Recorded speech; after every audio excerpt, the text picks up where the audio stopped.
اعوذ باللہ من الشیطان الرجیم بسم اللہ الرحمن الرحیم السلام علیکم۔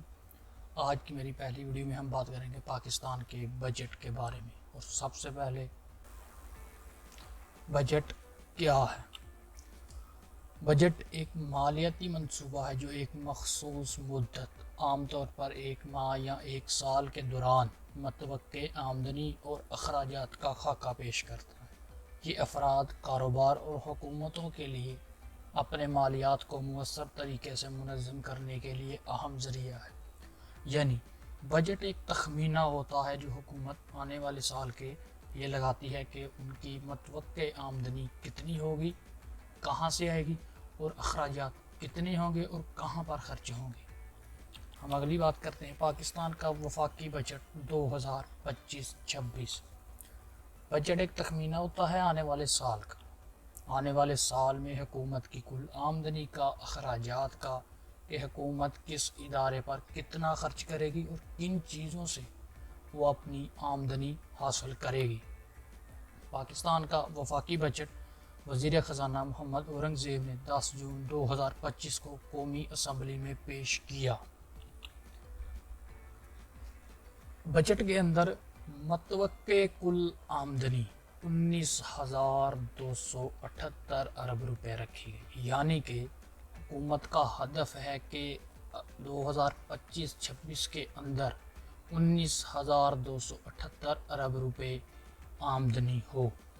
19,278 ارب روپے آئیں گے کہاں سے؟ ایف بی آر ٹیکس اکٹھا کرے گا 14,131 ارب روپے، جبکہ نان ٹیکس ریونیو 5,147 ارب روپے ہوں گے۔ متوقع کل آمدنی 19,278 ارب روپے۔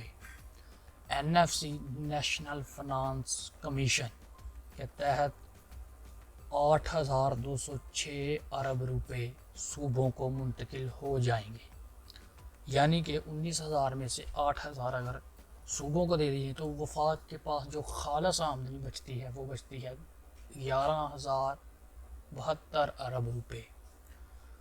بجٹ جو تیار کرتی ہے حکومت اپنے اخراجات کا وہ ہوتا ہے 17,573 ارب روپے، یعنی کہ جو آمدنی ہے وہ 11,000 ارب روپے ہے اور جو اخراجات ہیں وہ 17,573 ارب روپے ہیں، اور ان دونوں کے درمیان فرق کو بجٹ کا خسارہ کہیں گے، کیونکہ آمدنی کم ہے، اخراجات زیادہ ہیں۔ بجٹ خسارہ 6,501 ارب روپے ہوگا اور یہ خسارہ قرض لے کر پورا کیا جائے گا۔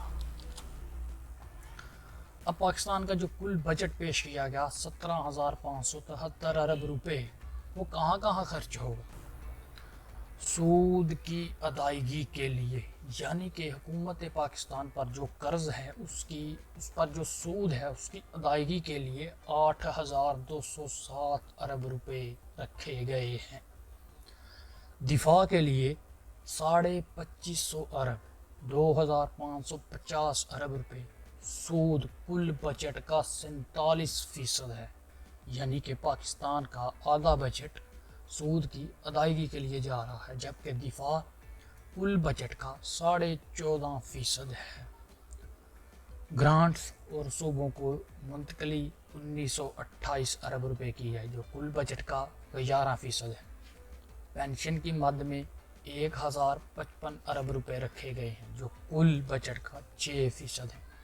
سبسڈیز کے لیے 1,186 ارب روپے رکھے گئے ہیں جو کل بجٹ کا 6.7% ہے۔ سول حکومت کے لیے 971 ارب روپے۔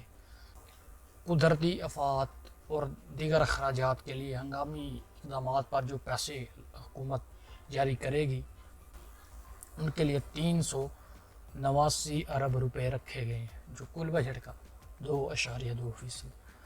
اور آخر میں ترقیاتی بجٹ جو سب سے اہم ہوتا ہے وہ صرف 1,287 ارب روپے رکھے گئے ہیں جو کل بجٹ کا 7.3% بنتا ہے۔ اس کے اندر میں نے ایک بات کی سبسڈیز کی، یہ کیا ہوتی ہے؟ آئیے اس کو سمجھتے ہیں۔ اس کے لیے ایک میں نے مثال تیار کی ہے۔ حکومت نے سبسڈیز کے لیے 1186 ارب روپے رکھے۔ ایک سبسڈی کی تعریف آسان الفاظ میں سمجھ سکتے ہیں کہ اگر ایک چیز کی قیمت 5000 ہے، حکومت کہتی ہے 4000 میں 2000 میں تمہیں دوں گی۔ یہ پالیسی ہے سبسڈی کی۔ پاکستان کے بجٹ کے اندر 1186 ارب روپے اس کے لیے رکھے گئے ہیں۔ سود کی ادائیگی کے لیے بہت بڑی رقم رکھی گئی ہے۔ آپ یقین جانیں کہ پاکستان کا بجٹ دیکھ کر بہت افسوس ہوتا ہے کہ ایسا بجٹ کیسے عوام کی امیدوں پر پورا اترے گا، جس کا آدھا حصہ صرف سود کی ادائیگی کے لیے ہی چلا جائے۔ مجھے دیجیے اجازت، اگلی ویڈیو میں انشاءاللہ آپ سے ملاقات ہوگی۔ اللہ حافظ۔